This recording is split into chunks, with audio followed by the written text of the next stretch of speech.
এই পৃথিবীতে যে মানুষগুলো ঈমান আনতে পারে আল্লাহর প্রতি, আর যারা ইলম পায়, জ্ঞান পায়, এই দুইটা গুণ যাদের ভেতরে আছে, এটা মোসারে বর্তমান, ভবিষ্যৎ, প্রেজেন্ট, ফিউচার, আল্লাহ নিজে জানিয়েছেন তাদের মর্যাদা আমি আল্লাহ দিনের পর দিন বাড়াতেই থাকি।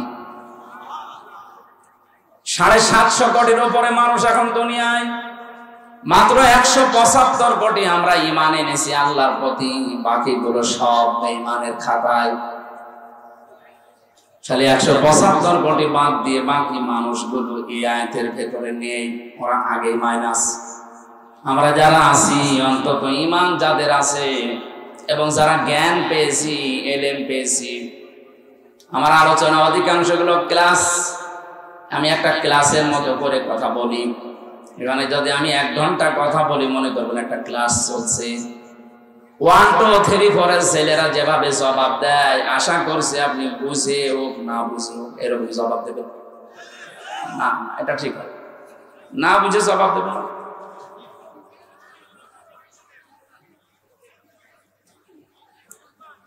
একটা ছেলে এসে কাঁদছিল বাবার কাছে, ডাক দিয়ে বলে, কি কাঁদো কেন? বলছে আব্বা রেজাল্ট দিয়েছে। রেজাল্ট দিয়েছে, কাঁদো কেন? তুমি কি পাস করেছো না ফেল করেছো? কথা বলে না, খালি কেঁদেই যায়। বারবার জিজ্ঞাসা করে বাবা হয়ে গেছে, বিরক্ত দিয়েছে থাপ্পড়। বলবি তো যে পাস না ফেল? ছেলেটা বলছে আব্বা ফেল করলে তো কথা ছিল, ছিলাম 5 এ নামিয়ে দিয়েছি 3। এখন আমার 5 এ উঠতে আরো 2 বছর লাগবে। আমি কাঁদতেছি এই কারণে। যেন একটা জবাব দিল, বললো আমি বুঝি না বুঝি, হ্যাঁ বলে জবাব দেব। আমার মনে হয় ওরা 3 থেকে প্রগতি নামানো দরকার। আপনি বোঝার পরে জবাব দেবেন। ক্লাসের ছাত্র যারা আছে ওরা কি না বুঝে জবাব দেয়? না বুঝলে চুপ করে থাকবে। আর যদি বোঝেন যে হ্যাঁ আমি বুঝলাম, তাহলে জবাব দেবেন 1, 2, 3, 4 এর ছেলে মেয়েদের মতো। কথা মনে থাকবে ইনশাআল্লাহ। আল্লাহ পাক বলেন ঈমান যাদের আছে এবং ইলম যারা পাবে, আজকের আলোচনায় যেহেতু কিছু জ্ঞান আপনি অর্জন করতে পারবেন আমি আশা করছি। কারণ যারা শুনতে আসে এই মানুষগুলোকে আল্লাহ শ্রেণী বিন্যাস করেছেন 3 ভাগে। এটা নাজিল হওয়ার পর থেকে আজকের এই দিন পর্যন্ত, এখান থেকে কিয়ামত পর্যন্ত যারা কোরআন শুনবে, এই মানবতাকে আল্লাহ 3টা শ্রেণীতে ভাগ করে দিয়েছেন। প্রথম নাম্বারে তারা যারা কোরআন শুনলে বাধা দেয়। যদিও বাংলাদেশে এখন আর সিস্টেম নেই, 15.5 বছর এটা ছিল।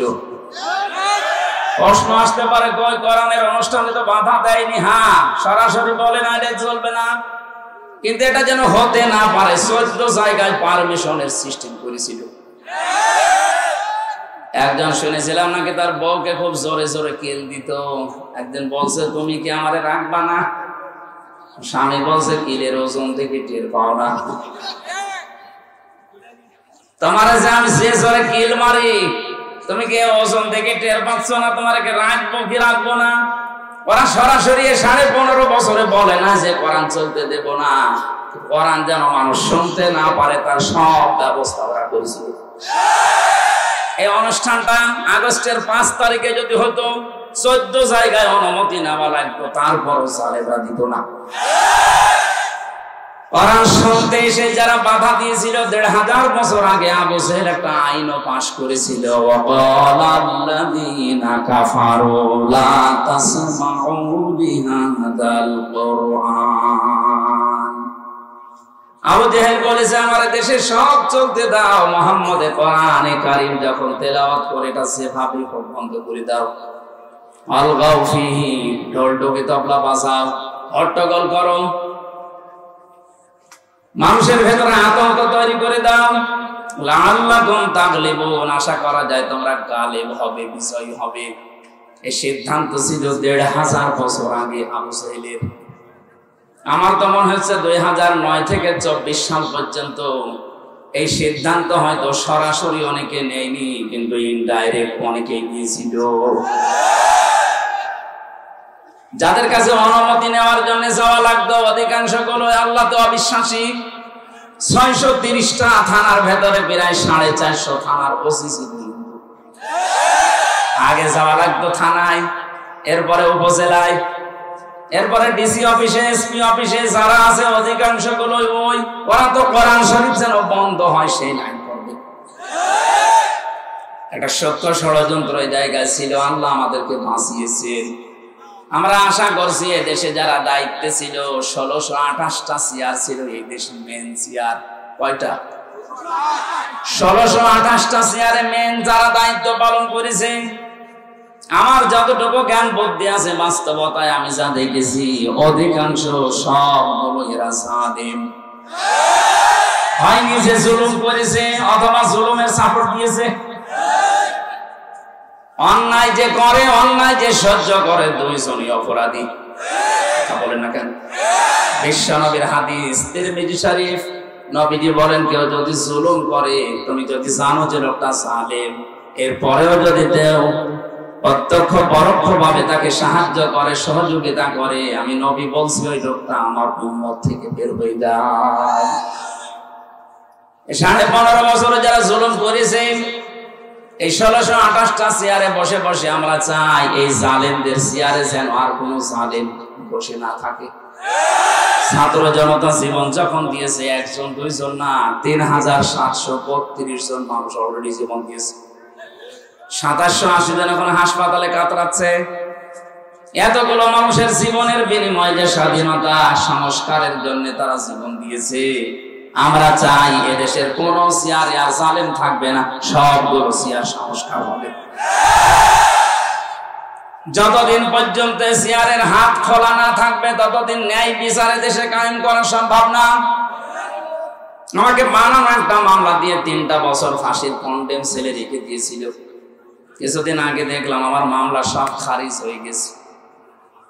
আদালত আমাকে জিজ্ঞাসা করছিল যে কেমন লাগছে এখন? লাগছে তো ভালো, কিন্তু 3 বছর তো মামলা আপনার হাতে ছিল, কেন জামিন দিলেন না? উনি ইশারা দিয়ে আমাকে বোঝাচ্ছে, হুজুর কিছু করার নেই, আমার হাত বাঁধা ছিল। কি ছিল? এখন যেহেতু হাত খোলা আছে, এখন আর আমার বাধা নেই। এইরকম মামলা না, যত মামলা এখন আমার কাছে আসবে, আমি এখন ন্যায় বিচার 100 ভাগ করতে পারবো। আমরা চাই এদেশে যত চেয়ার আছে, কোন চেয়ারের হাত আর বাধা থাকবে না, সবার হাত থাকবে আবু সাইদের মতো খোলা।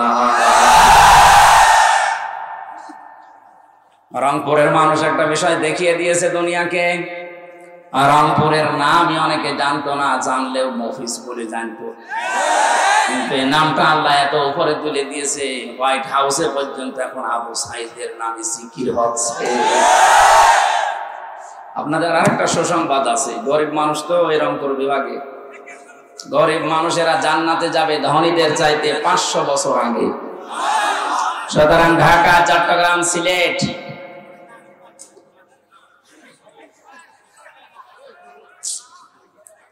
আমি এই মাহফিল সামনে থেকে বন্ধ করে দেবো। সেমিনার সিস্টেম গুলো না করলে ছাতা মাথা বসিয়ে এরা বুঝেও না, এই সিস্টেমে আর আসবো না। কোনো অডিটোরিয়ামে, কোনো মসজিদে, কোনো সিস্টেম অনুযায়ী যেখানে অন্তত মানুষগুলোকে 100 জন থাকলে অন্তত 98 জন বসে, এরকম জায়গায় কথা বললে ভালো হয়, আমারও কষ্ট কম হবে। ছাতা থামাতে আমার হাত লেগে যাচ্ছে। আপনারা, আমি বললাম যে আপনি যাই করেন কথা বলবেন না। কি দেখবেন? কি আমার কি পরিমাণের মতো জিনিসপত্র আছে? বলেন কি দেখবে? বলেন, হ্যাঁ আমার কি আছে দেখার মতো? আমার শরীর চলে না, আমার কি দেখবেন? কি এই জামাটা আজকে নতুন করে যে দুধালা হুজুর বানিয়ে দিয়েছে, বানিয়ে দিয়েছে তাই গায়ে দিয়েছে। আমার কোনো কিছুর এখন সিস্টেম ঠিক নেই। 24 ঘন্টা জার্নির উপরে, আজকে 3টা চলছে। এটা কতক্ষণ পারা যায়? এই যে 10-12 দিন হাসপাতালে ছিলাম, ওই সময় যে মাহফিল গুলো পারি নাই, তারা এখন সব তুলে নিচ্ছে। হুজুর বাঁচে বাঁচক, মরে যায় মরে যাক, আমারটা গরিব দিয়েছে। এই জন্য আমার শরীর পারছে, এখন যদি একটু ঘুমাতে পারতাম তো ভালো হতো। ডাক্তাররা বলছে আপনি রাত জাগলে কিন্তু আবার ওই মাথার ওই সমস্যা দেখা দেবে। 10টার ভেতরে আপনি যে কোনো কায়দায় ঘুমিয়ে পড়েন। আপনারা তোলেনি তো 9:30 10টায়, ঘুমাবো কখন? আশা করছি একটু সময় দেন আমারে। বারবার এক কথা বলা ঠিক না, যা করেন কথা বলবেন না। আমরা দেখতে পারেন আর না পারেন, এখন আর কিছু করার নেই, যা করেছে এইটাই থাকবে। আপনি দরকার কালকে ইন্টারনেট থেকে নামিয়ে নেবেন, কিন্তু কথা বলবেন না, একেবারে নিস্তব্ধ হয়ে যান ক্লাসের মতো। আমার বিশ্ববিদ্যালয়ে যতগুলো ক্লাস করেছি ডক্টর লোকমান, ওনার ক্লাসগুলোতে 40 থেকে 45 মিনিট আমার মনে হচ্ছে কোরআন নাজিল হচ্ছে। এক একটা আয়াতের এত গভীরে চলে যেতেন তিনি। মানুষও 45 মিনিট না, 45 ঘন্টা যদি ক্লাস নিত তাও মানুষ বসে থাকবে, কিন্তু বোঝার মতো যোগ্যতা থাকা লাগবে। দেখেন তো স্টেজে একটা মানুষ কথা বলছে কিনা, বুঝবেন তো বিষয়টা, নাকি এই লোক দেখানোর জন্য এসেছেন আপনি?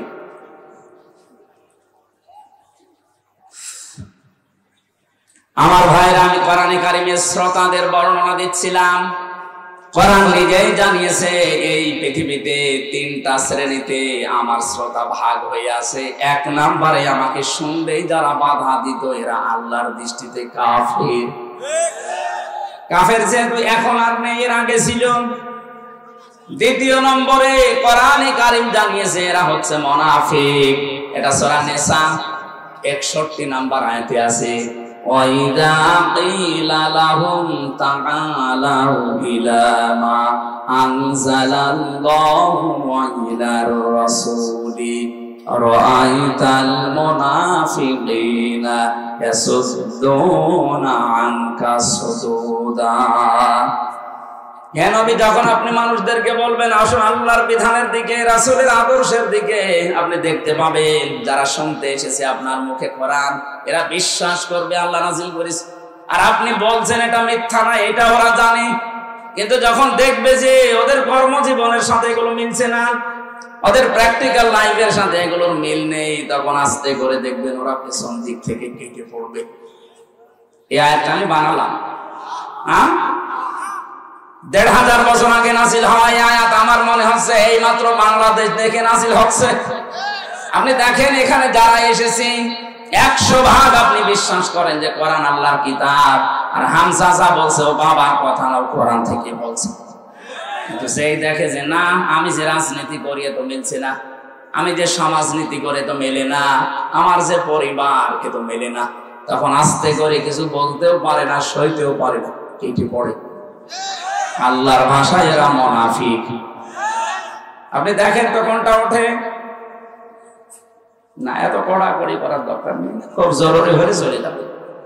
বসা, পায়খানা আর বিড়ি খাওয়া বাদ দিয়ে কেউ যেতে পারবে। বিড়ির খুব নেশা লাগলে খেয়ে আবার চলে আসবে, কারণ এগুলো তৈরি হয় তো রংপুর বিভাগেই বেশি। আকিস বিড়ি, আজিজ বিড়ি খেয়ে তাড়াতাড়ি চলে আসবে, ঠিক আছে? হ্যাঁ। 3 নম্বরে আল্লাহ পরিচয় দিচ্ছেন কোরআন যারা শুনতে আসে এরা আমার দৃষ্টিতে মুমিন। ইন্নামাল মুমিনুনা আল্লাযীনা ইযা যুকিরাল্লাহু ওয়াজিলাত কুলুবুহুম। আমি আল্লাহর দৃষ্টিতে মুমিন তো ওই লোকটা যাদের সামনে আমার নাম উচ্চারণ হলে ওদের অন্তরাত্মা কেঁপে ওঠে। ওয়াইদা তুলিয়াত আলাইহিম আয়াতুহু সাদাতুহুম ঈমানা। যখন আল্লাহর তেলাওয়াত কিন্তু আয়াতের কথা বসে তখন ঈমান যা আছে আরো বেড়ে যায়। তার মানে ঈমান যে বাড়া কমা হয় এই আয়াত তার প্রমাণ।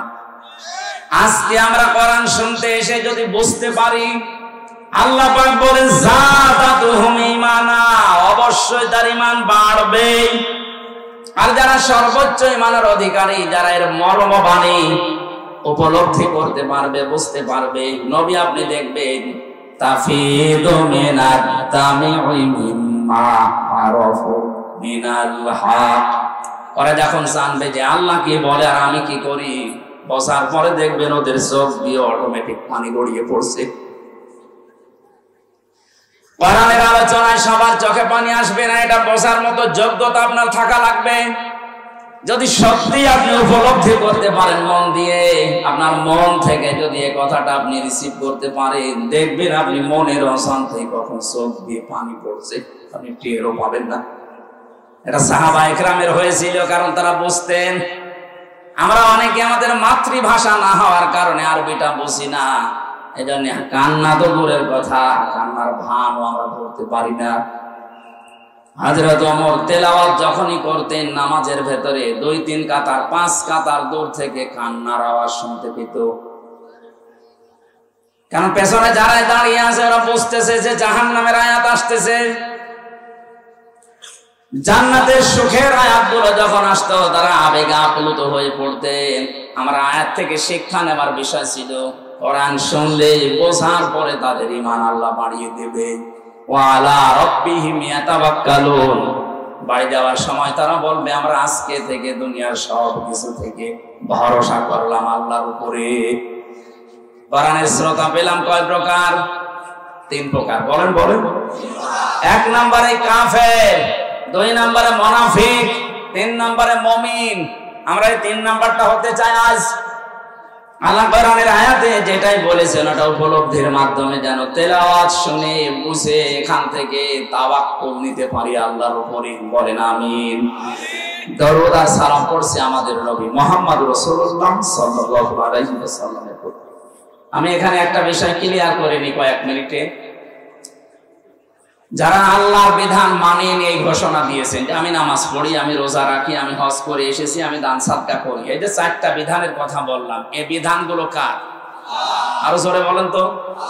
নামাজের বিধান কি রাসূলুল্লাহ? রোজার বিধান রাসূলুল্লাহ?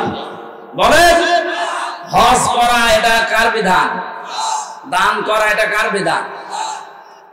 আপনি বলছেন আমি এগুলো মানি, আমিও জানি আপনি মানছেন, কিন্তু পরবর্তী যে আরেকটা শব্দ আছে ঈমানের সাথে সম্পর্কিত, রিলেটেড করা, আল্লাহ যেখানে তার নাম দিয়েছেন সেখানে রাসূলের নাম দিয়েছেন।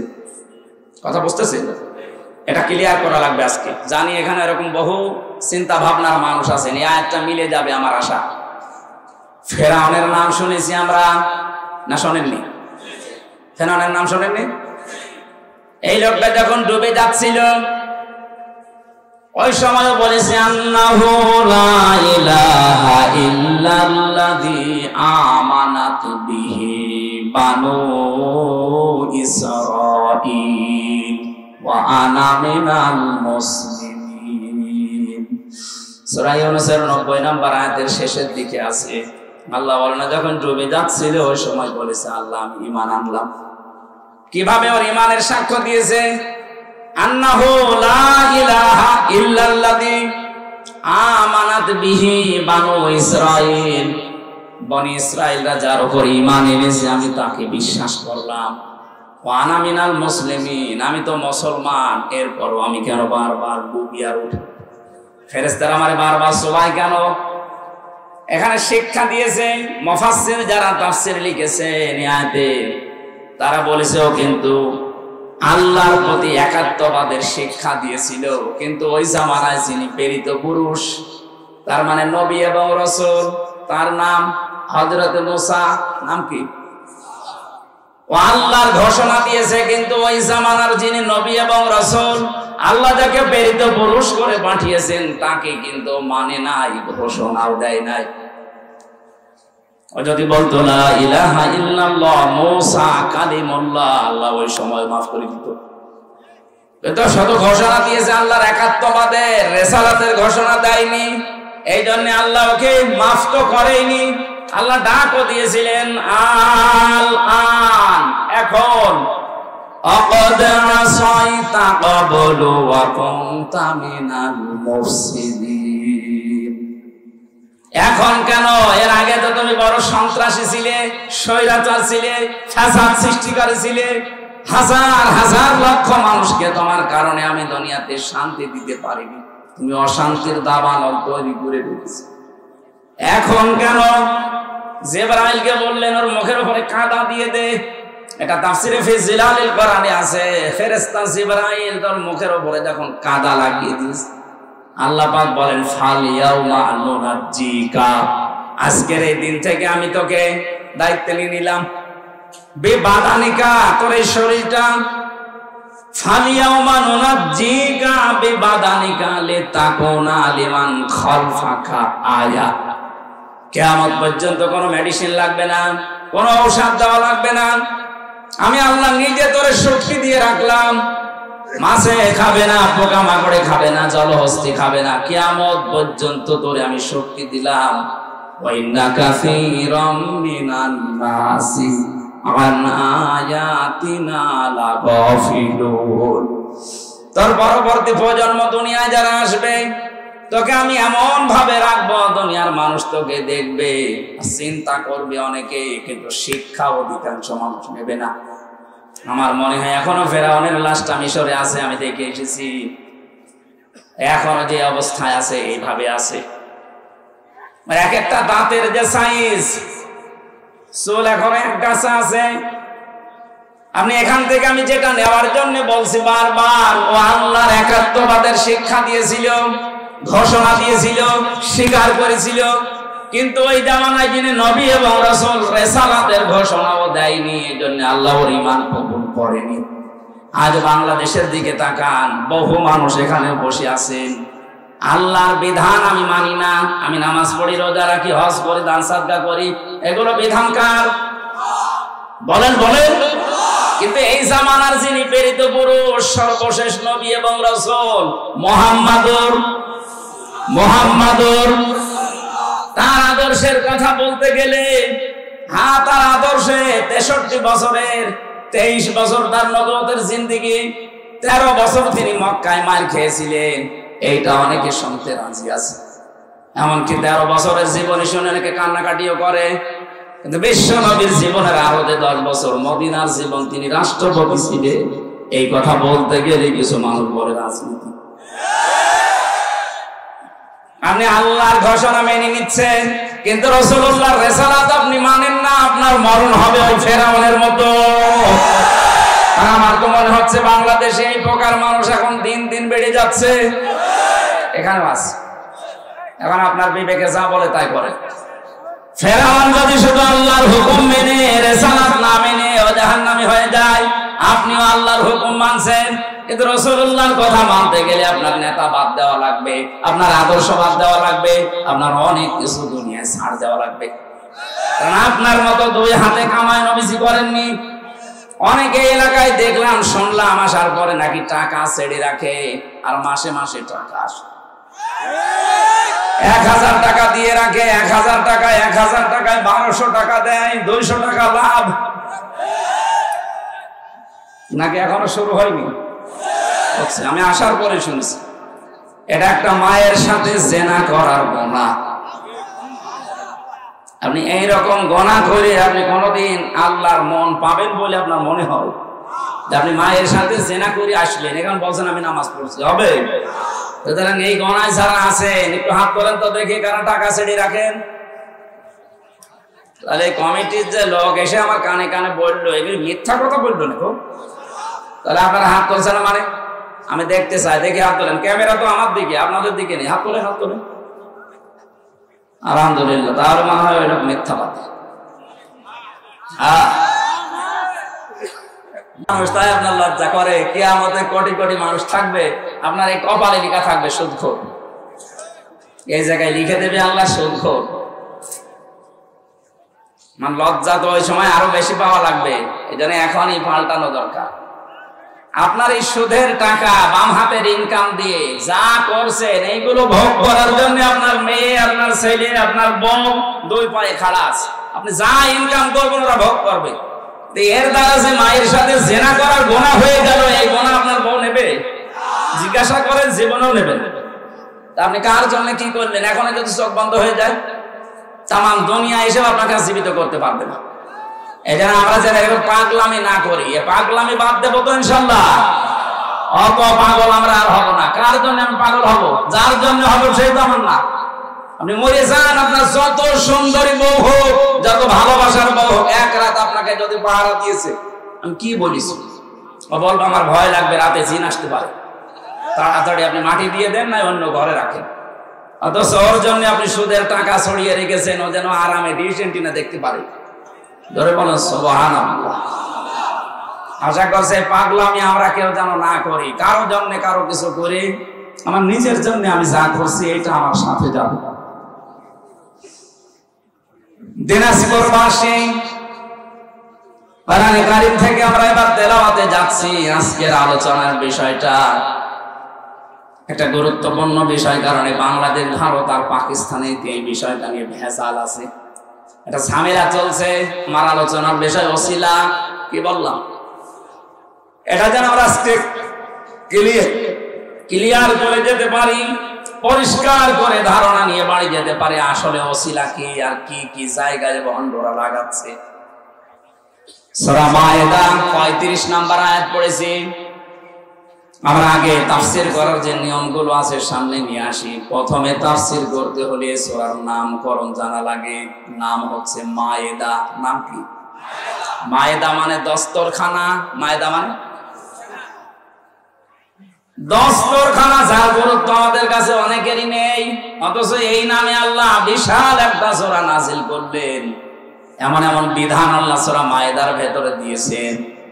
বিশ্বনবী জানিয়েছেন এই আয়াতের তাফসিরে, কোন মানুষ যদি দস্তরখানার বিছানো যে খাবার পড়ে যায়, ভাত হোক, রুটি হোক, তরকারি হোক, এটা যদি তুলে খেয়ে ফেলতে পারে জান্নাতের হুরদের মহরানা আদায় হয়ে যায়। দিনাজপুরবাসী কি বুঝলেন এই হাদিস থেকে? আপনি জান্নাত পাবেন কিনা সে গ্যারান্টি নেই, আছে? অথচ এই ছোট্ট একটা আমল করার মাধ্যমে জান্নাতের হুরের সাথে যে বিয়ে হবে তার দেন মোহরটা আদায় হয়ে যাচ্ছে। আপনি বিশ্বাস করতে পারেন আপনি জান্নাতে যাবেন। তাহলে এই আমলটা ঝেলায় খেলায় আমরা নষ্ট না করি। গামছা হোক, চাদর হোক, যে কোনো একটা কাপড় হোক, এটা যেন বিছিয়ে নেই সামনে। এটা নবীজি নিজের জীবনে করে দেখিয়েছেন। বিশ্ব নবীর এই সুন্নাতটা মারা গেছে। এটা যদি আমরা চিন্তা করতে পারি, কিয়ামতের ময়দানে একটা সুন্নাতের কারণে 100 গলা কাটা শহীদের সওয়াব নিয়ে ওঠা যাবে। বিষয়টা তুচ্ছ মনে হয়, আমাদের ছোট মনে হয়, অথচ বিশাল বিষয়। আমি সহ যারা এখানে আছি প্রত্যেকে যেন এই বিষয়ের উপরে আমল আজকে থেকে করতে পারি। দুনিয়ায় একদিকে যাক, আমার নবীর সুন্নাত আমার কাছে একদিকে। তামাম দুনিয়াকে আল্লাহ দস্তরখানা বলে ঘোষণা দিয়েছেন। তামাম দুনিয়াটাই আল্লাহর কাছে দস্তরখানা। দস্তরখানায় মানুষ কি করে? খাবার বিছিয়ে খাবারের প্লেট তৈরি করে খায়। কথা বলে না কেন? তামাম দুনিয়াটাই খাবারের প্লেট আল্লাহ বানিয়ে দিয়েছেন। যেহেতু রাজ্জাক নাম নিয়েছেন, তিনি রিজিক দাতা। আপনি না খেয়ে মারা যাবেন না, কারণ আপনার চাইতে তিমি মাছের পেট ছোট না? ছোট? টন কে টন খাবার লাগে তার এক এক বেলায়। কমপক্ষে 3 বার করে তার খাবার খাওয়া লাগে। দিন রাত 24 ঘন্টা একটা তিমি মাছের। বিজ্ঞান জানিয়েছে 100টা আমির হামজা মিলে যা খাবার খেতে পারে, তিমি মাছ এক বেলায় সে খাবার খায়।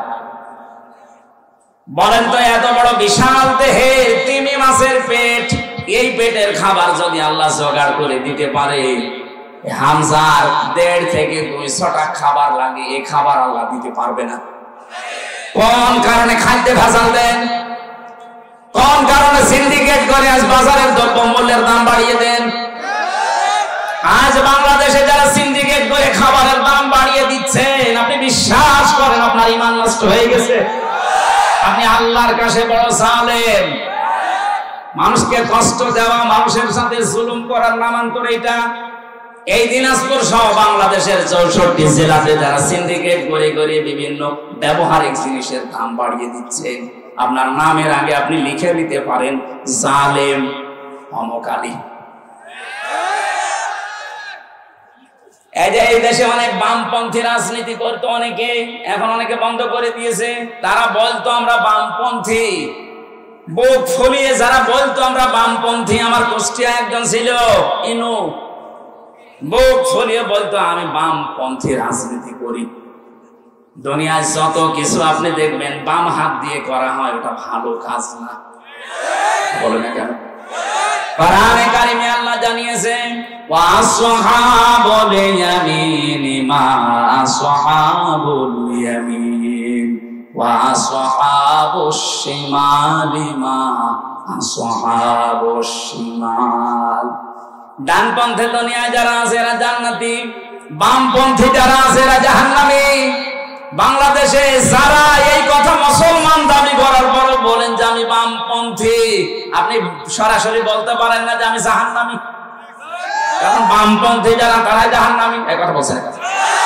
শরম বালাতের ভেতরে আছে যারা বামপন্থী নিজেদেরকে দাবি করে, ওরা যেন নিজে স্বীকার করে নেয় যে আমি জাহান্নামী।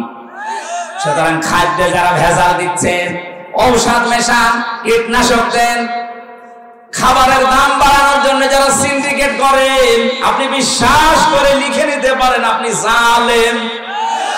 আর জালেমের বিরুদ্ধে আল্লাহ নিজে মামলা দায়ের করবেন। এটা সূরা শূরা 25 নম্বর বা 6 নম্বর পৃষ্ঠা 13 নম্বর লাইনের 42 নম্বর আয়াতের প্রথম অংশে আছে, ইন্নামাস সাবিলু আলাল্লাযীনা ইয়াযলিমুনান নাস। অবশ্যই আমি আল্লাহ মামলা দায়ের করব এই পৃথিবীর ওই মানুষটার বিরুদ্ধে যারা মানুষ ওই মানুষের উপরে জুলুম করেছে। এই জন্য সিন্ডিকেট করছেন যারা, আজকে থামবেন। আপনি কার জন্য এই বাম হাতের ইনকাম করে রেখে যেতে চান? রিস্কের দায়িত্ব আমার আল্লাহ। আর হ্যাঁ, সিন্ডিকেট করে মানুষকে কষ্ট দেওয়া যাবে, কিছু মুনাফা বেশি পাওয়া যাবে। রিস্কের দায়িত্ব যেহেতু আল্লাহর, কাউকে আল্লাহ না খাওয়িয়ে মারবে না। তো মাঝখান থেকে আপনি জালেম হয়ে গেলেন। কথা বলেন না কেন? দেশটাকে আজ অস্থিতিশীল করার জন্য অনেকে চেষ্টা চালাচ্ছে। যারা পালিয়ে গেছে ওরা কিন্তু বসে নেই, ওরা বিভিন্ন সোর্সে এই কাজগুলো করাচ্ছে এই ব্যবসায়ীদেরকে দিয়ে। জনগণ কিন্তু ধরে ফেলেছে অলরেডি। এখনো যারা সিন্ডিকেটের মাধ্যমে এই মানুষকে কষ্ট দিয়ে দ্রব্যমূল্যের দাম বাড়িয়ে দিচ্ছেন, এদেরকে জনগণ যদি পায় রাস্তায় জোতা পিটা করা দরকার। জালেমদের বিচার যেহেতু আল্লাহ করবে, উনি নিজেই মামলার বাদী, নিজেই বিচার করবে। ভয়ঙ্কর অবস্থা হবে আপনার। আশা করছে এটা ছেড়ে দেবেন। মা এদা দিয়ে আল্লাহ আমাদেরকে এই বোঝটা দিতে চেয়েছেন। তামাম দুনিয়া দস্তরখানা, খাবারের প্লেট, তোর অসুবিধা নেই, তোকে দুনিয়ায় পাঠানোর 50,000 বছর আগে আমি লিখে দিয়েছি তুই কোথায় কি খাবে, কোথায় সে মরবে। সুতরাং যেটার গ্যারান্টি আমার আল্লাহ হাতে দিয়েছে ওইটা নিয়ে আমাদের চিন্তা বেশি। অথচ যেটার গ্যারান্টি আল্লাহ দেয়নি, যে মরণের পরে তোর সাথে কি আচরণ করবো এটা কিন্তু আমি জানি না। জানি তোর আমল দেখে আমি করব, সেটার বেলায় আমাদের খবর নেই। সেই কথাগুলো আজকে আল্লাহ আমাদেরকে জানাবেন। রব্বুল আলামিন বলেন, ইয়া আইয়ুহাল্লাযীনা আমানু, ও হে যারা ঈমানের দাবি করো, তাদেরকে বলছি। বাংলাদেশে আমরা অনেকেই মনে করি মুসলমানি দিলেই মনে হয় মুসলমান হয়ে গেল। কি আরে ভাই, এখন অনেক হিন্দু পর্যন্ত রোগ থেকে বাঁচার জন্য আঁকা কেটে ফেলছে। আমি যে জেলখানায় ছিলাম, গাজীপুরের কাশিমপুরের কারাগারে হাই সিকিউরিটিতে, ওখানে যাওয়ার পরে এক সেলার পেয়েছিলাম হিন্দু। কারারক্ষীরা আমারে বলতো, হুজুর হিন্দু হলে কি হবে? এ মনে হয় হাফ হাতা, ফুল হাতা না। হিন্দুদের ফুল হাতা না, হিন্দুদের হাফ হাতা না ফুল হাতা? কারারক্ষী যেটাই আমার দায়িত্বে আসতো আমার বলতো আমাদের এই জেলার কিন্তু ফুল হাতা, কিন্তু আমার যেভাবে গরুর গোশত খাই চুরি করি আমার মনে হয় হাফ হাতা। ফুল হাতা আমার তো গরুর গোশত খাওয়ার কথা না। যেহেতু শিক্ষিত মানুষ তো অনেক, হিন্দু যারা শিক্ষিত, বিজ্ঞান যারা পড়ে, তারা দেখছে মুসলমানি না দিলে অনেকগুলো রোগ লজ্জাস্থানে জমা হয়। এই হিসাবে বলে ওরা কেটে ফেলছে। আমি যেটা বোঝাতে চাচ্ছিলাম, শুধুমাত্র গরুর গোশত খেলে, শুধু আগা কেটে দিলে আমরা মুসলমান হব, বিষয়টা এমন না। এমনকি এই মুসলমানি এই শব্দটা নিয়ে আজ অনেকে ব্যবসা আরম্ভ করেছে। এই যে এত বড় ছেলে মুসলমানি দেয় না, কি গো, ছেলের বয়স 22 বছর, মুসলমানি দেন না। দেবো কি করি, আমারও টাকা নেই, ওরও টাকা নেই। একটা ছেলে মুসলমানি দিতে কয় টাকা লাগে? 500 টাকা দিলে গোড়া থেকে কিন্তু বাদ দিয়ে দেবে। 200 টাকা দিলে আগা কেটে দেয়, 500 টাকা। অথচ এই ছেলের মুসলমানি দিতে 50,000 টাকা খরচ। কেন? অনুষ্ঠান করবে। শেষে ব্যাংক থেকে, এনজিও থেকে, ব্যাংক থেকে লোন নেয়। 50,000 টাকা লোন নিয়ে 2 দিন মাইকিং করছে একাধারে। আমার 20 বছরের তাগড়া ছেলে মুসলমানি। লোকজন আসতেছে খাবার খাওয়ার জন্য, হাদিয়া দেয়। শেষে দেখা গেল খরচ খরচ বাদ দিয়ে প্রায় 1 লাখ টাকা লাভ। 4 দোকানে বসে গপে হাসতেছে, কি গো চাচা এত খুশি? বলছে, বাবাজি আমি জানতাম না যে মুসলমানি দেওয়া এত লাভ, মনে হচ্ছে আমি আরেকবার দিই। কি ব্যবসা পেয়েছি, এটা নাম কি মুসলমানি? আমার নাই ছোটবেলা থেকেই কেটে দেওয়া দরকার। সাদা বড় হয়ে মাইকিং করে 20 বছরের তাগড়া ছেলে মুসলমানি দেওয়ার দরকার নেই।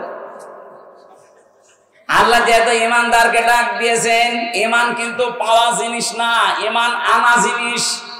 পুরা কোরআনে 89 জায়গায় আয়াত আছে, ইয়া আইয়ুহাল্লাযীনা আমানু।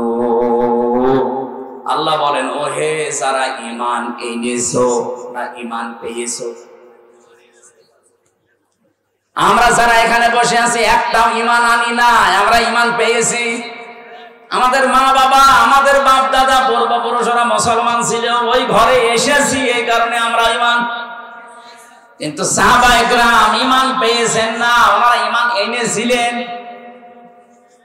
এটা যদি সত্যি ওনাদের মতো কষ্ট করে আমরা আনতে পারতাম, এর কদর আমাদের কাছে থাকতো। কথা বলেন ঠিক কিনা? যেহেতু আমরা আনি নাই, ফিরি ফিরি পেয়ে গেছি, এই কারণে কদর আমাদের কাছে নেই। আর যাদের কাছে আছে ওই মানুষগুলোকে আপনি কম মেরেও ঈমানের পথ থেকে সরাতে পারবেন না।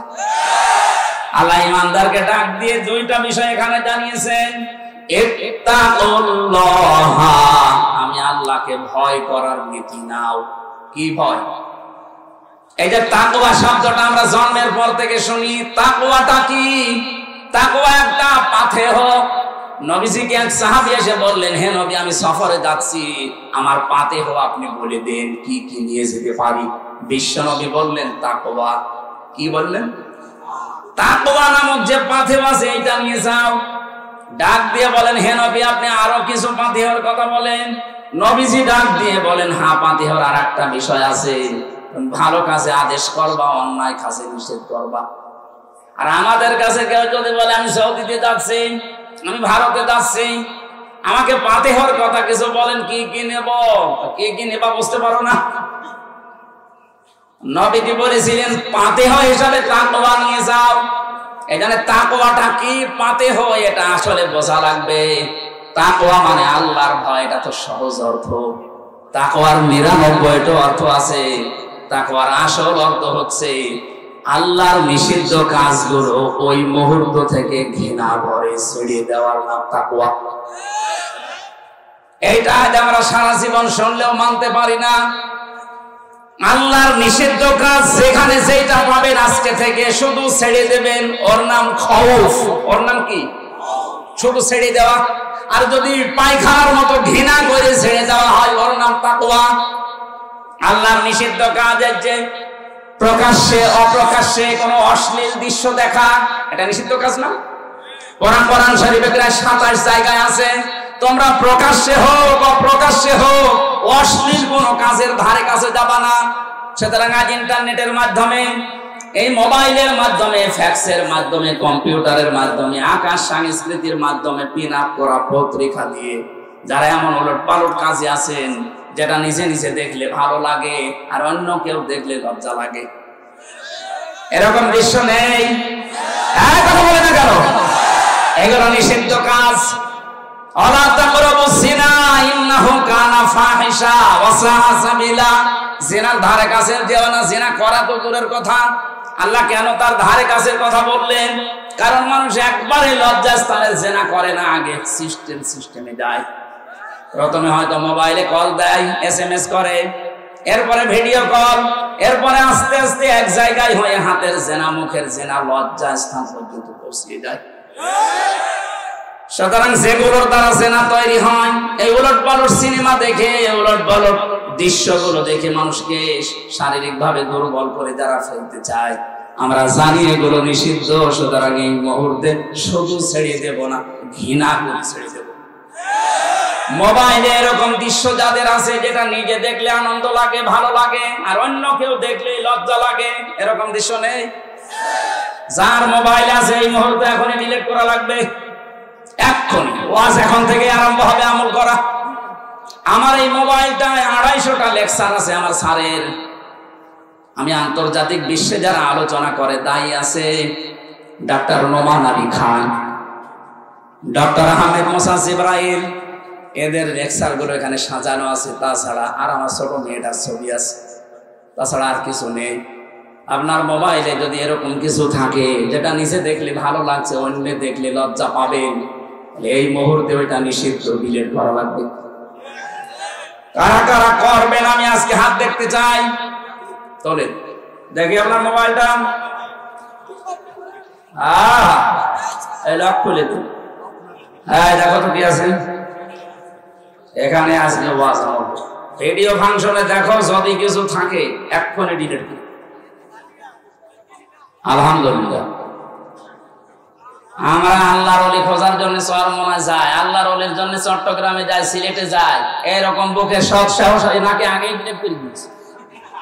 ঠিক আছে, এটা একটা আল্লাহর জিন্দা ওলি। আপনি ওলি খোঁজার জন্য চলে যাচ্ছেন, যার চরিত্র নেই, তার কিচ্ছু নেই। এই কথা বলে না কেন? আজকে ভিডিও সহ 10 জন মানুষকে দেখা যাচ্ছে, যে মানুষগুলোকে আমাদের মাথার উপরে রেখেছিলাম মন্ত্রীর দায়িত্ব দিয়ে। এদের চরিত্র যে এত নিচে নামতে পারে, কুকুর মতো নিচে নামে না। আপনি মানুষ, ঘৃণা লাগছে এখন আপনার নাম পর্যন্ত শুনতে। আর ওরাই আমার রিমান্ডে আল্লামা সাইদি এবং সুবতি মেহেরের কণ্ঠ এডিটিং করে শুনিয়ে আমারে বলতো, দেখ আপনার মাওলানা কি অবস্থা দেখ। অথচ ওদের চরিত্র আল্লাহ সব আজ ফাঁস করে দিচ্ছে। ওদের চরিত্র এত নিচে নেমেছে যে হাউ আঙ্কেল না কয় ইঞ্চি।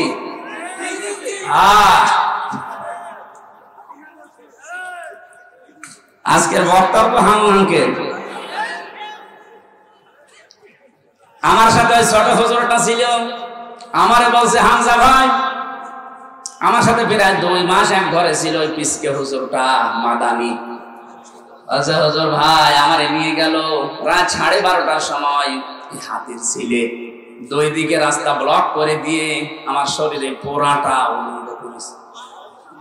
একেবারে এক চুলো কাপড় আমার শরীরে নেই, যদিও আমি খাটো, কিন্তু আমার বয়স তো আছে 27 বছর। ওই সময় ওর এখন 30 বছর। আমার বয়স 27। আপনি ভাবেন তো, আমার পোড়া উলঙ্গ করেছে। এরপর একটা শার্ট নিয়ে এসেছে পুরুষের, একটা ছেঁড়া তালি দেওয়া একটা পায়জামা দিয়েছে, আমার প্যান্ট। এরপরে একটা সিগারেট ধরি আমার হাতে দিয়েছে, কারণ চারিদিকে অস্ত্র, বাধ্য হয়ে নেওয়া লাগছে। হঠাৎ করে একটা অর্ধ উলঙ্গ মেয়ে লোক নিয়ে এসে আমার পাশে দাঁড় করিয়ে বলছে, এর ঘাড়ে হাত দিয়ে হবে। হাত আমি দিতে চাচ্ছিলাম না, জোর করে আমার হাত লাগিয়ে ছবি করতেছে। এইটা সকালে ছেড়ে দেব আর বলবো যে হুজুরের চরিত্র দেখো। বলছে আমি এক এসআইকে ডাক দিয়ে বললাম, ভাই আপনারা যা করছেন এটা কি আমার হারুন স্যার জানে না? মানে উনি তো করছে। আমি এত অসহায় ছিলাম ওই সময়, এমনিতেই মাজলুম মানুষ, চোখের পানি ফেলে দিয়ে বললাম, রব্বুল আলামিন আমার সাথে যা হচ্ছে তুমি তো দেখতে পাচ্ছ। মাজলুমের দোয়া শুনি কবুল হয় তোমার নবীর হাদিস। এই অবস্থায় আমি ওর জন্য বরদোয়া দিলাম, ও আমাকে যা করেছে আল্লাহ তোমাকে তাই করুন। ঠিক আল্লাহ এই মাজলুম আলেমের দোয়া কবুল করে ওরে উলঙ্গ করে জাতির সামনে দেখিয়েছে। ওর যে 3 ইঞ্চি, বাংলাদেশ না তামাম দুনিয়ার মানুষ এখন জানে। বাইরের দেশগুলোতে, আমি কিছুদিন আগে ছিলাম সৌদি আরবে, মদিনা থেকে তায়েফে যাচ্ছিলাম। যে ড্রাইভার আমার সাথে মদিনার স্থানীয় মানুষ, যাবার সময় আমারে বলছে, ইয়া হাজি ওল হজ্জা তাইনা বিলাদুকা, ও হাজি দেশ কোথায়? জি তুমি বাংলাদেশ। আমি বাংলাদেশ থেকে এসেছি। আমার এবার আরবিতে একটা গালি দিচ্ছে, হারামি। হারামি মানে, তার মানে আপনার দেশে যে দায়িত্ব ছিল ওই মহিলা একটা হারামি। আমি মনে করলাম যাক আর কিছু বলবে না হয়তো। একটু পরে দেখছি আমারে বলছে, আরবিতে বলছে 3 ইঞ্চি। 3 ইঞ্চি মানে হারুন আঙ্কেল। ওরা ওরে চেনে না, কিন্তু 3 ইঞ্চি ওই লোকটাও জানে। সারা দুনিয়ায় মেয়েদের এখন জিকির হচ্ছে 3 ইঞ্চি 3 ইঞ্চি। ও রাস্তায় এখন বের হতে পারবে? লুকিয়ে আছে, বের তো হবে। আমার মনে হয় ওর অপরাধ যায়। এদেশের জনগণ যদি ওরে একটু চিনতে পারে যে এটা হাউ আঙ্কেল, ওরে আঙ্কেল বানিয়ে ফেলবে। আজকে থেকে, এখন থেকে এই ওয়াজটা আমল করা লাগবে। আমি সহ যারা আছি প্রত্যেকে নিষিদ্ধ কাজ শুধু ছেড়ে দেব না। শুধু ছেড়ে দেওয়ার নাম খৌফ। শুধু ছেড়ে দেওয়ার নাম কি? আর ঘৃণা করে ছেড়ে দেওয়ার নাম হচ্ছে তাকওয়া। আল্লাহ আমাদেরকে খৌফ দিয়েছেন না তাকওয়া? বলেন বলেন। এই মুহূর্ত থেকে আমলটা শুরু করেন, দেখবেন একটা অজানা শান্তি আপনি পাবেন। এই যে পশু পাখি, মুরগি, হাঁস, এদের এই পাখাটা যেমন বিছিয়ে দেয় ভাবে, দানা এভাবে মিশিয়ে দেওয়ার পরে পরের সাথে পর লেগে যায়, একটার সাথে আর একটা পর লাগার পথে এত মোলায়েম হয়, এত সফট হয়, কোমল হয়, এত নরম জায়গা। ওর নিচে যখন বাচ্চারা ওই জায়গায় আশ্রয় নেওয়ার পরে মা পাখিটা যখন নিজের এই দানাটাকে মিশিয়ে ধরে, তখন ওই নিচে দেখবেন একটা কিচির মিচির আওয়াজ হয়। এটা বাংলায় বলা হয় অনির্বচন সুখ। আমরাও যদি সত্যি আল্লাহর নিষিদ্ধ কাজ যেখানে যেটা পাবো যদি ঘৃণা করে ছেড়ে দিতে পারি, একটা অনির্বচন সুখ আলাদা, ওটা আল্লাহ দেবে, ওটা আমরা পেতে চাই না। যে সমস্ত মহিলাকে সামনে দেখা জায়েজ নেই, ওটা মোবাইলে, টিভির পর্দায় জায়েজ নেই। যেই মেয়ে লোকগুলোর যেখানে সামনে দেখা জায়েজ আছে, ওটা টিভির পর্দায়, মোবাইলের পর্দায়, কম্পিউটারে দেখা জায়েজ আছে। একটা মেয়ে লোকের পর্দা হচ্ছে মুখমণ্ডল, হাতের কবজি আর পায়ের পাতা বাদ দিয়ে পুরা শরীর ঢেকে রাখা লাগবে। কথা বুঝতেছে? আমাদের যাদের মা আছে, বোন আছে, মেয়ে আছে, ভাবি আছে, তাদেরকে বলছি, আপনারা শাড়ি যারা পরেন, স্বামীকে আরো চাপ দেন যে আমার 5,000 টাকা শাড়ি কিনে দাও, মেলায় না, শাড়ি কেনার দরকার নেই। আপনি মুসলিম মহিলা, আপনি সালোয়ার কামিজ বানাবেন। শাড়ি পরে যদি আপনি নামাজ পড়তে যান, আসল যদি পড়ে যায়, সোল যদি বের হয়ে যায়, আপনার নামাজ ভেঙে যাবে। এই জন্য মেয়েদের সর্বোত্তম পোশাক হচ্ছে সালোয়ার কামিজ। হাত পর্যন্ত হাতা বানাবেন ঢিলা ঢালা, যেন কাজ করার সময় বসিয়ে রাখা যায়। পা পর্যন্ত লম্বা বানাবেন, নিচে ছায়া পায়জামা থাকবে, ব্লাউজ থাকবে, উপরে একটা ওড়না দিয়ে মাথাটা দিয়ে পুরা মুখটা বাদ দিয়ে পুরা ঢেকে রাখবেন। হঠাৎ করে যদি কারো সামনে পড়েও যান, পর্দার মতো ফরজ বিধান আপনার জীবনে লঙ্ঘন হবে না। আমার মনে হয় 2,000-5,000 টাকা দিয়ে শাড়ি না কিনে এই 350-400 টাকা দিয়ে সালোয়ার কামিজ বানাবেন, পর্দা আদায় হবে, আর আমরাও বেঁচে যাবো। মানবে এটা? বলবে ওয়াজ রাখেন, আগে শাড়ি নিয়ে আসেন। সম্মানিত মা বোনেরা, হাজারো স্বামী এখানে বসে আছে, সব স্বামীর পক্ষ থেকে বলছি, এটা কিন্তু শুরু হয়ে যাচ্ছে। আপনি 5,000 টাকা দিয়ে শাড়ি না কিনে 10টা সালোয়ার কামিজ হবে, 3 বছর 5 বছর পড়তে পারবেন। আপনার আখিরাতও তৈরি হয়ে যাবে, আপনার স্বামীও বেঁচে যাবে, আল্লাহ বরকত দান করবে। আমি শব্দের প্রথম ব্যাখ্যাটা এখানে 9টা পেয়েছি। কোন মানুষ যদি সত্যি তাকওয়া অবলম্বন করতে পারে, নবীজি যে বললেন তাকওয়ার পাতিহ নিয়ে যাও, তার মানে আপনাকে বুদ্ধিমত্তা নিয়ে চলা লাগবে। আজ এটা সবচাইতে বেশি প্রয়োজন বাংলাদেশে। যে ষড়যন্ত্র আরম্ভ হয়েছে, এখানে বুদ্ধিমত্তা ছাড়া টিকে থাকা সম্ভব না। ওই আলা ভোলা হয়ে থাকলে আপনি নিজে হারিয়ে যাবেন। কথা বুঝতেছেন? বুদ্ধিমত্তা লাগবে। তাকওয়ার অর্থ হচ্ছে বুদ্ধিমত্তা, চারিদিকে খেয়াল করে চলা। আপনি দেশের কোনো খবর রাখেন না, পরিবারের কোনো খবর নেই, সমাজের কোনো খবর নেই, আপনার এলাকার কোনো খবরও জানেন না, না আপনার মতো পাগল দিয়ে আল্লাহর দরকার নেই। আপনার এমনিতেই পাপ নাই দেখে আসা লাগবে। আপনি যত উপরে ওঠেন না কেন, আপনি যত বুজুর্গ দাবি করেন, আগে আপনাকে খোঁজ রাখা লাগবে, আপনার এই বুদ্ধিটা কাজে লাগানো লাগবে।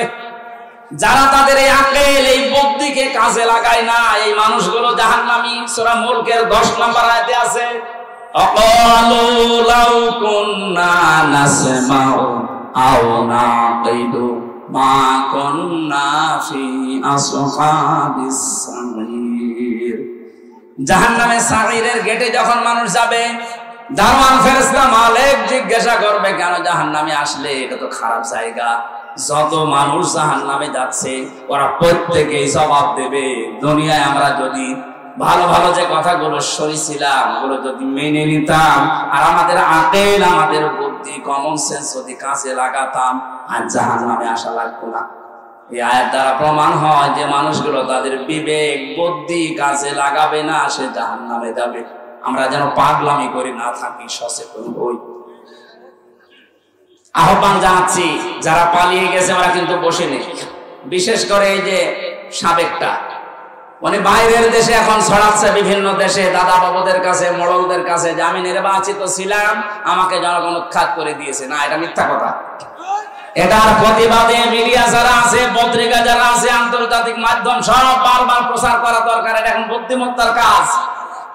সাংবাদিক মাহমুদুর রহমানের ঘোষণা আজকে শোনেননি? আপনি কোন দেশে থাকেন, শেষে নিজেও হারিয়ে যাবেন, মা পায়ের তলা মাটি থাকবে না। উনি সারা বিশ্বের মোড়লদেরকে এখন আহ্বান জানাচ্ছে যে আমি নির্বাচিত, সরকার আমাকে উৎখাত করেছে। এত বড় মিথ্যা কথা আপনি বলতে পারলেন? আপনি যদি কুকুরকেও জিজ্ঞাসা করেন যে 15.5 বছরে কে তুই নির্বাচিত ছিল, ও ঘোড়ার মতো হাসবে। শয়তানকে যদি জিজ্ঞাসা করেন, শয়তান বলবে আমার চাইতে শয়তান তো কেউ নেই। এত বড় মিথ্যা কথা আমি জীবনে বলি। আপনি কিসের নির্বাচিত? 154 যে নির্বাচনের আগে হয়ে যায়, আর একবার ভোট হয়েছে, দিনের ভোট রাতে হয়ে যায়। কিভাবে আপনি নির্বাচিত মনে করেন আপনাকে? আর বাইরের মানুষকে এটা খাওয়াবেন, আর বাইরে আর কেউ নেই। এক মুশফিকুল ফজল সাংবাদিকই যথেষ্ট আপনার এই মিথ্যাচারের জবাব দেওয়ার জন্য। আমাদের উচিত হবে এই মিথ্যাচার বন্ধ হওয়ার জন্য খুব গুরুত্বপূর্ণ ভূমিকা রাখা লাগবে। এখন যারা দায়িত্বে আছে, তা প্রধান উপদেষ্টা সহ প্রত্যেকের এখন সবচাইতে বড় দায়িত্ব খুব তাড়াতাড়ি একটা সম্মানজনক সময় নিয়ে যে মানুষগুলো জালেমদের ওই চেয়ারে বসে আছে, ওদেরকে লাথি দিয়ে নামিয়ে দেন। 100 জনের প্রায় 65 জন আমরা জানছি নেমে গেছে, আর বাকি 35 জন আছে। এগুলো যেন জালেমদের চেয়ারে না থাকে, এগুলো সব নামিয়ে দিয়ে এই দেশে একটা নির্বাচনের মাধ্যমে নির্বাচিত সরকারের হাতে দেশটা তুলে দেন। এই জালেমদের সব চক্রান্ত বন্ধ হয়ে যাবে। বলছে আমি নির্বাচিত। কিসের নির্বাচিত? আমার সাথে এক ওসি ছিল, ওই যে নুসরাত হত্যা মামলা ফেনীর। একদিন আমি তওবার ব্যাখ্যা করছিলাম কারাগারের ভেতরে। উনি আমার বলছে, হুজুর আমার তওবাটা দেখেন তো কিভাবে।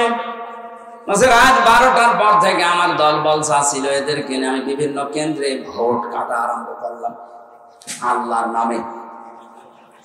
নামে ভোট কাটতে কাটতে একেবারে ফসল পর্যন্ত বাক্স জমা দিয়ে দিলাম। গোসল করার পরে, ওযু করার পরে এবার আমি নামাজে দাঁড়ালাম। আল্লাহু আকবার। নামাজ শেষ করার পরে পড়লাম আস্তাগফিরুল্লাহ। হুজুর আমার তাওবা হয়েছে। আমি বললাম তাওবা হয়নি, ভণ্ডামি হয়েছে। আরে ভাই, আপনি তো আল্লাহর কাছে দোষ করেননি যে আস্তাগফিরুল্লাহ পড়বেন, আপনি তো দোষ করেছেন হামজার কাছে। আমার মতো 4 লক্ষ হামজা একটা এমপি বানাতে লাগে 3.5 থেকে 4। এই 4 লক্ষ মানুষকে আপনি ধোঁকা দিয়ে বোকা বানিয়ে দিনের ভোটটা আগের রাতেই করে ফেললেন। আপনি এখন আল্লাহর কাছে মাফ চান, আস্তাগফিরুল্লাহ। কিয়ামত হয়ে গেল, আপনার মাফ হবে না যতদিন হামজা আপনাকে মাফ না করবে। সবচাইতে দুঃখের বিষয়, হামজা শুধু একা না। এই 15.5 বছরের ভেতরে বহু হামজা দুনিয়া থেকে মরে গেছে। আপনি তার কাছে ক্ষমা চাবেন কি করে? সুতরাং আপনার দুনিয়াও শেষ, আখিরাত তো শেষই। এই জালেমদের জুলুমের সাথে যারা সম্পৃক্ত ছিলেন, যারা বিশেষ করে গুমের সাথে, এই যে ইলিয়াস আলী গুম হয়ে গেছে, তার পরিবারটা কি অবস্থায় আছে যারা গুম হয়েছে তারা জানে। আমার বিশ্ববিদ্যালয় কুষ্টিয়া থেকে 2 জন ভাই আমাদের সামনে থেকে হাওয়া হয়ে গেল, মুকাদ্দাস আর ওলিউল্লাহ। আজ 10 বছর এখন খোঁজ নেই। আমার মনে হয় এই দেশে যারা দায়িত্বে আছে এমন কঠোর হবেন গুমের বিরুদ্ধে, কিয়ামতের আগে যেন দেশে কেউ গুম না হয়। এটা মানবতার সাথে যে কত বড় উপহাস। যার ছেলে গুম হয়, বাবা গুম হয়, সে বুঝতে পারে। আপনি তো টের পাচ্ছেন না, আপনার তো কেউ গুম হয়নি। বিশেষ করে যারা আয়না ঘরের সাথে জড়িত, এ মানুষগুলোকে আল্লাহ মাফ করবে কি কায়দায় আমার তো বুঝে আসে না। আমি নিজে মাত্র 10 দিন ছিলাম আয়না ঘরে, তাই আমি পাগল হয়ে গেছি। আর যারা 8 বছর, 10 বছর, 14 বছর পর্যন্ত আছে, আমার যখন রাতের বেলা নিয়েছে তো আমি দেখেছি বিভিন্ন দেওয়ালে লেখা আছে, ভাই এই মোবাইল নাম্বারটাই বাইরে যদি যেতে পারেন একটু বলবেন যে আমি বেশি আছি। আমি 1 বছর 2 বছর না, 14 বছর পাটকা পড়ে আছে। এরকম মানুষের কান্নার আওয়াজও শুনেছি। জিজ্ঞাসা করেছি ভাই কতদিন আছেন, আমারে বলে এটা কোন বছর, কোন মাস, কি বার আছে, কিচ্ছু জানি না। এটা যে কোন বছর, কয় সাল, এটা 24 সাল জানেই না। চলছে কি বার কয়টা বাজেও জানে না, 2 দিন 5 দিন না, 14 বছর 10 বছর 8 বছর। যার যার ঘরের সামনে দেখলাম দেওয়ালে ছোট ছোট করে লেখা আছে, ভাই যদি কেউ একটু বাইরে যেতে পারেনি নাম্বারটা আমার পরিবারকে জানাবেন। আমার সাথে মুফতি ফখরুল সাহেব ছিলেন, উনি আমার মাঝে মাঝে বলতেন, হামজা ভাই আপনার সাথে কি করেছে জানি না, তবে আমার এই হাত পায়ের ভেতর দিয়ে এইভাবে দেওয়ার পর সামনে যে লোহার ব্যারিকেড থাকে ওর সাথে দিয়ে চেন দিয়ে আটকে দিত। 2-5 মিনিট 10 মিনিট 1 ঘন্টা পরে খুলে দেন না, বছরের পর বছর 1.5 থেকে 2 মিনিট সময় দিত টয়লেট করার জন্য।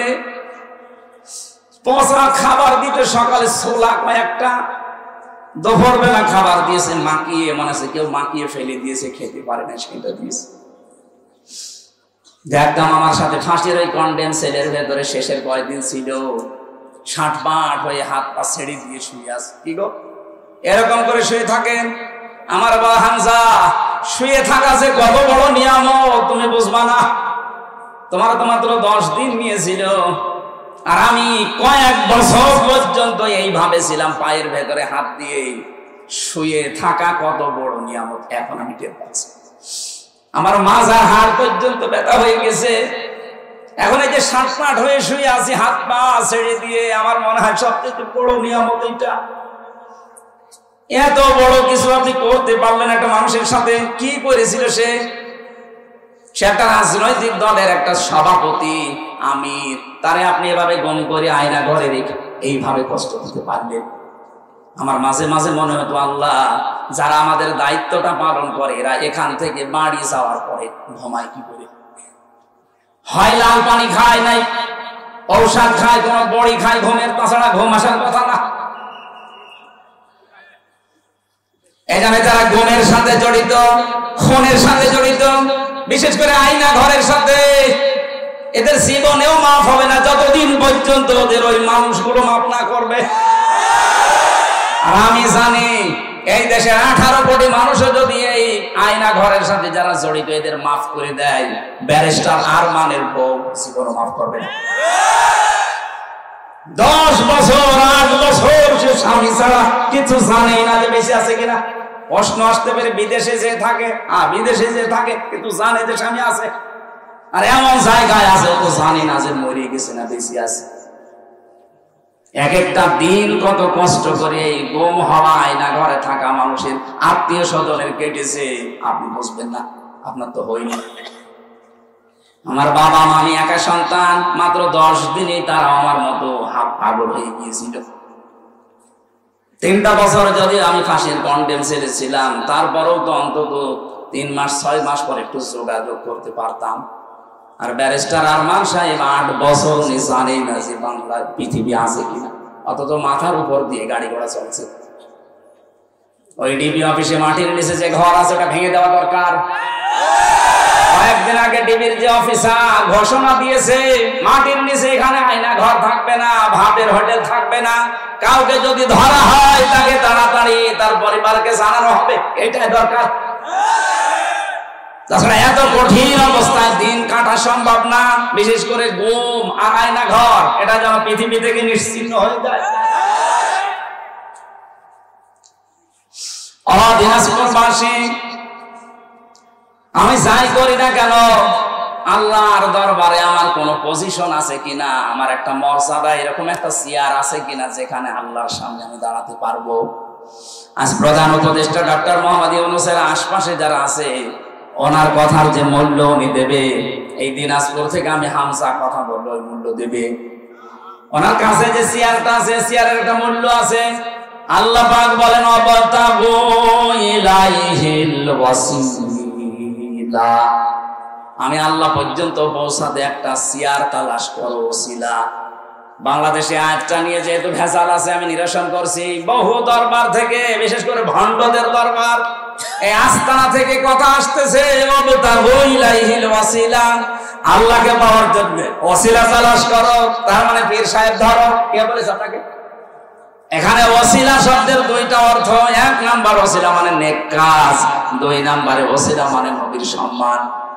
আপনি যদি বিপদেও পড়ে যান দুনিয়ায়, আপনি যদি দোয়াও করেন, তাহলে দোয়া করা লাগবে আপনার নেক কাজের ওসিলা দিয়ে, যে আল্লাহ আমি কিচ্ছু করি নাই, কিন্তু এমন একটা কাজ তোমাকে উদ্দেশ্য করে, তোমাকে জানাশোনা করে করেছিলাম, তোমার ভয়ে, কেউ জানে না এই নেক কাজের কথা, শুধু তুমি জানো আর আমি জানি। সুতরাং আজকে যদি বিপদে আসি, এটা মুক্ত করার জন্য ওই নেক কাজের ওসিলায় আমার মুক্ত করে দাও। আপনারা যদি বিপদে পড়েন মারাত্মক, তাহলে জীবনের নেক কাজ যেটা গোপনে করেছিলেন, হয়তো একটা লম্বা করে সেজদা দিয়েছিলেন, কেউ জানে না। আমি জেলখানার ভেতরে দেখেছি অনেক আলেমকে 40 মিনিট 45 মিনিট 1 ঘন্টা 1.5 ঘন্টা সেজদায় পড়ে আছে। মাওলানা মামুনুল হককে পেয়েছিলাম, আমিরে জামাত ডাক্তার শফিকুর রহমানকে পেয়েছিলাম। এই মানুষগুলো এক একটা সেজদা চলে যেত 40 মিনিট 45 মিনিট। সুবহানা রাব্বিয়াল আলা, এটা 3 বার বলতে 1 মিনিটও লাগে না। 1.5 ঘন্টা সময় কি করছে? নফল নামাজে মাসলাটা জেনে রাখবেন, নফল নামাজে নফল সেজদা যে আপনি মাতৃভাষায় বাংলাতেও যদি বলেন, ওটা তাড়াতাড়ি কবুল হয়। এই জন্য আপনি লম্বা করে সেজদা দেবেন, যেটা আপনি আর আল্লাহ ছাড়া কেউ জানে না। বিপদে পড়লে ওই নেক কাজের ওসিলা দিয়ে বলবেন, আল্লাহ ওই ওসিলায় আমার আজকে বাঁচাও। আর ওসিলা শব্দের অর্থ আমরা বানিয়েছে বিভিন্ন দরবার থেকে, পীর সাহেব ধরো এটা আল্লাহর ওলি, এর কাছে ওসিলা ধরো এটা হচ্ছে মুশরিকদের কাজ। লিয়াকাররিবুনা ইলাল্লাহি যুলফা, সূরা জুমারের 2 নম্বর আয়াতে আছে, আল্লাহ পাক বলেন, হে নবী, এই মুশরিকদেরকে যদি জিজ্ঞাসা করেন যে পূজা করো কেন, ওরা বলবেন না, এই দেবতার পূজা আমরা করি না, এদেরকে আমরা এই হাত জোড় করি, মাথা নিচু করি এই জন্যে, কারণ এদের মাধ্যমে আমরা আল্লাহর কাছে পৌঁছাতে চাই। এই ধারণাটা মুশরিকদের, ওইটা এখন বাংলাদেশের মুসলমানদের ভেতরে ঢুকেছে। এজন্য আল্লাহর কাছে আপনি চাইবেন, সরাসরি কোনো মাধ্যম লাগবে না, কোনো ভায়া লাগবে না, কোনো দালাল লাগবে না। এক কথা বলে না কেন?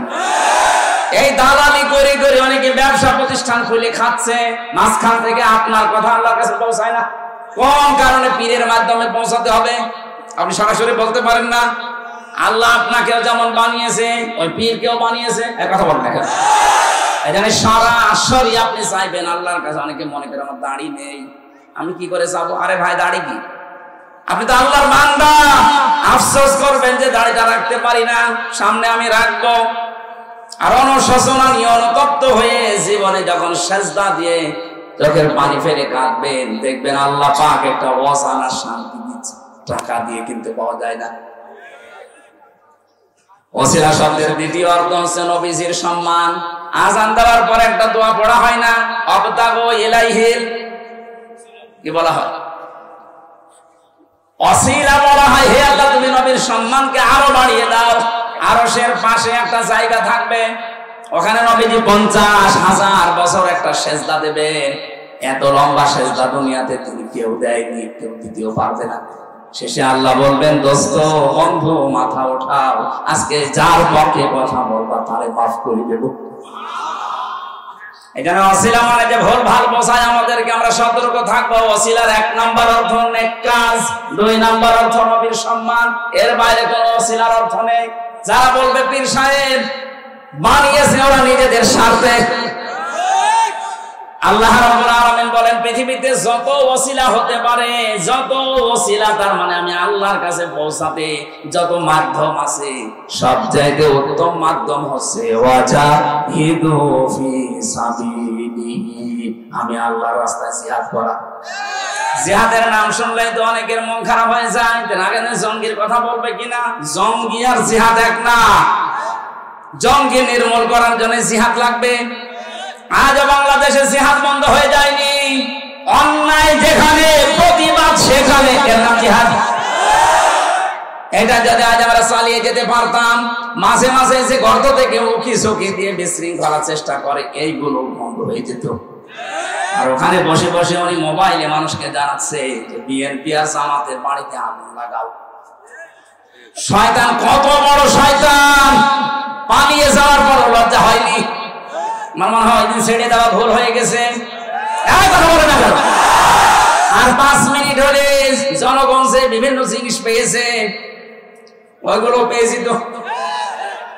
তাহলে আর বলতে পারতো না এখন যে জামাত আর বিএনপির বাড়ি তোমরা ওইভাবে আগুন লাগাও। আগুন লাগাবো মানে 15.5 বছর এদেরকে বাড়িতে থাকতে দিয়েছেন, এদের ব্যবসা প্রতিষ্ঠান ধ্বংস করেছে, এদের দলীয় পরিচয় দিয়ে এই জন্য ভালো ভালো চেয়ারে বসতে দেন। এই কথা বলে না কেন? কয়েকদিন আগে যে এসপি সাহেবের সাথে দেখা করলাম রাজশাহী বিভাগে, উনি আমারে বলছিল 15.5 বছর আমার সব যোগ্যতা ছিল, কিন্তু ওএসডি করে রেখে দিয়েছে। এবার আমি দায়িত্ব পেয়েছি। গোপন অনেক বড় কথা উনি জানে, আমাকে বারবার বলছিলেন যে এটা হতে যাচ্ছে সামনে। ঠিক দেখছি মিলে যাচ্ছে।